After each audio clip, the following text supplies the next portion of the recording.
आज बात करेंगे इस वीडियो में नेपोटिज्म यानी भाई भतीजावाद की। क्या भाई भतीजावाद सही है या गलत है? क्या नेता का लड़का नेता बन सकता है?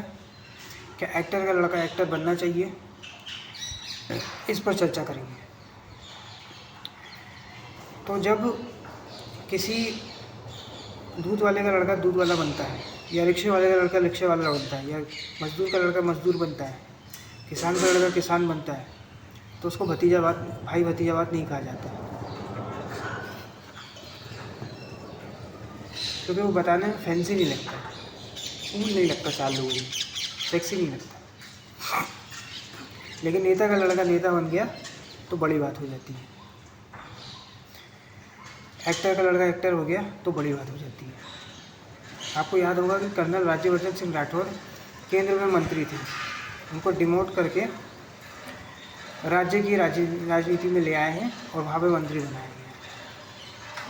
ऐसा क्यों किया गया है? सिर्फ इसलिए क्योंकि एक आर्मी मैन को मारा गया था, तो उन्होंने अपनी सरकार के खिलाफ आवाज़ उठाई थी, इसलिए उन्हें डिमोशन कर दिया गया। ऐसे जनरल वीके सिंह को भी इस बार चुनाव नहीं लड़वाया गया, क्योंकि इनको बस यस मैन चाहिए होते हैं, जो केंद्र के नेता बोलें वो उनकी हाँ में हाँ मिलाए, जिसको आसानी से दबाया जा सके। जैसे कंगना ने कहा कि मैं गिलहरी हूँ, मोदी जी के काम का थोड़ा थोड़ा हम लोग करते हैं, जैसा वो कहेंगे वैसा हम लोग करेंगे।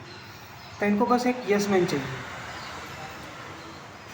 इनके लिए क्या है कि कोई दबंग नेता नहीं होना चाहिए जो अपनी सोच रख सके, इसलिए ऐसे लोगों को हटा देते हैं। अब नेपोटिज्म से आया हुआ जो नेता रहता है वो किसी से डरता नहीं है। तेजस्वी यादव को बोलते हुए देखिए, अखिलेश यादव को बोलते हुए देखिए, योगी आदित्यनाथ जैसे नेता के सामने बोलने में हिम्मत चाहिए होती है। तो ये लोग किसी से डरते नहीं, और इनको हटाया भी नहीं जा सकता क्योंकि परिवार के कारण है। राहुल गांधी नरेंद्र मोदी के अगेंस्ट में बोल सकते हैं, दूसरे कोई नेता नहीं बोल पाते। कपिल सिब्बल को कभी बोलते हुए देखा हो आपने, पी चिदम्बरम को कभी बोलते हुए देखा हो आपने, वो नहीं बोल सकते। तो ये जो दबंगई आती है परिवार से ही आती है। और यदि आपको लगता है कि राजा का बेटा राजा नहीं बनेगा, तो आप बन जाओ। 35 साल तक यूपीएससी का एग्ज़ाम लिखने से अच्छा है 15 साल में आप नेता ही बन जाओ। कार्यकर्ता से कम पार्षद विधायक तो बन ही जाओगे। ऐसा नहीं है कि नेपोटिज्म सिर्फ एक ही पार्टी में है। बांसुरी स्वराज, देवीलाल, भजनलाल, अभय चौटाला, कुमारी शैलजा, अशोक चौहान जो शंकरराव चौहान के लड़के हैं, अनुराग ठाकुर, बांसुरी स्वराज, ऐसे बहुत सारे एग्जाम्पल आपको मिल जाएंगे दोनों पार्टियों में। तो नेपोटिज्म सिर्फ एक ही पार्टी में एग्जिस्ट करता है ऐसा नहीं है, सभी तरफ एग्जिस्ट करता है। और फिर इनके पास एक बैकग्राउंड रहता है, इसलिए ये 4 लोगों के बीच में बोल सकते हैं। अगर सेल्फ मेड बंदा बोलता है तो उसे ऐसे ही दबा दिया जाता है। जैसे कर्नल राज्यवर्धन सिंह राठौर को पद गिरा दिया गया, तो क्या आर्मी बैकग्राउंड का नेता ज़्यादा दबेगा नहीं, एक हद तक दबेगा, उससे ज़्यादा नहीं दबने वाला, फिर वो अपना स्टैंड लेगा ही लेगा। और पार्टी में ऐसे लोग नहीं चाहिए होते हैं जो अपना स्टैंड ले सके। तो जो नेपोटिज्म से आए हुए लोग होते हैं या परिवार से आए हुए लोग होते हैं, उनमें एक दबंगई होती है, वो खड़े होकर बोल सकते हैं। जैसे अखिलेश यादव योगी आदित्यनाथ जैसे नेता के अगेंस्ट पे भी बोल सकते हैं, जबकि योगी आदित्यनाथ जैसे नेता के सामने बोलना बहुत ही मुश्किल है, क्योंकि उनका एक परिवार स्ट्रॉन्ग बैकग्राउंड है। और अगर आपको लगता है कि वही क्यों बन सकता है, तो आप बन जाओ। चंद्रगुप्त मौर्य ने भी तो डायनेस्टी क्रिएट करी थी ना, और जो इससे आए हुए हैं वो भी 15-20 साल में अपने परिवार को ही आगे बढ़ाएंगे। ठीक, एम करुणानिधि का लड़का ही तो मुख्यमंत्री बन रहा है ना, शरद पवार है, वो अपनी लड़की को आगे बढ़ाएगा। और सभी पार्टियों में ऐसे लोग पाए जाते हैं जो किसी का नेता है। नहीं तो आपकी हालत भी कल को बहन कुमारी मायावती जैसी हो जाएगी। आपकी पार्टी भी ख़त्म होने पे आ जाएगी। और परिवारवाद रहेगा तो आप अपने सक्सेसर को ला सकते हो, जो दबंगई से सवाल पूछेगा, जनता की आवाज़ उठाएगा, और लोग बेवकूफ़ थोड़ी ना है कि अखिलेश यादव को 37 सीटें दी हैं। हो सकता है तेजस्वी यादव भी बिहार से का मुख्यमंत्री बन जाए कल को, और जनता ही चुनती है। 80 सीटें भी मिली उनको एक चुनाव में, तो कुछ तो रहेगा, इसलिए जनता चुन रही है। कुछ तो रहेगा कि कोई उनका वोटर बेस जो है वो इंटैक्ट है, और नहीं तो आप ही पॉलिटिक्स में आ जाओ। अगर 15 साल तक एग्ज़ाम लिखते लिखते कुछ हो ना हो, 15 साल में कम से कम नेतागिरी में तो कुछ ना कुछ कर ही लोगे।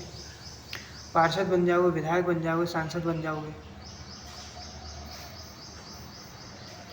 तो इसलिए भाई भतीजावाद एक तरीके से अच्छा है। अब कोई ये तो नहीं पूछता कि अनिल अंबानी जो है मुकेश अंबानी का लड़का, मुकेश अंबानी धीरू भाई अंबानी का लड़का है। वहाँ पे तो कोई प्रश्न नहीं पूछता। अनिल अंबानी तो नहीं चल पाया, हो सकता है वो कमबैक कर ले, लेकिन वो वैसा नहीं कर पाए जैसे कि मुकेश अंबानी ने किया है। ऐसे और भी बहुत सारे एग्जाम्पल हैं। अमिताभ बच्चन ऐसे महान सुपरस्टार का लड़का, अभिषेक बच्चन कुछ नहीं कर पाया है, वैसी अपेक्षित सफलता नहीं मिली। तुषार कपूर, ईशा देओल। तो ज़रूरी नहीं है कि हर जगह पे नेपोटिज्म चल ही पाए। अनन्या पांडे का तो नहीं चला, सारा अली खान का नहीं चला। मेनका गांधी और वरुण गांधी हाशिए पे जाने वाले हैं। ज्योतिराज सिंधिया के पिताजी भी राजनीति में थे, माधवराव सिंधिया। उनकी माँ राजमाता सिंधिया, ज्योतिराज सिंधिया की बुआ, दोनों बुआ जो है वो राजनीति में है। ऐसा नहीं है कि किसी कांग्रेस में या समाजवादी पार्टी में ही नेपोटिज्म है। अपर्णा यादव भाजपा में है। तो भाई भतीजावाद से निकले हुए लोग जो होते हैं वो एकदम दबंगई होती है उनमें।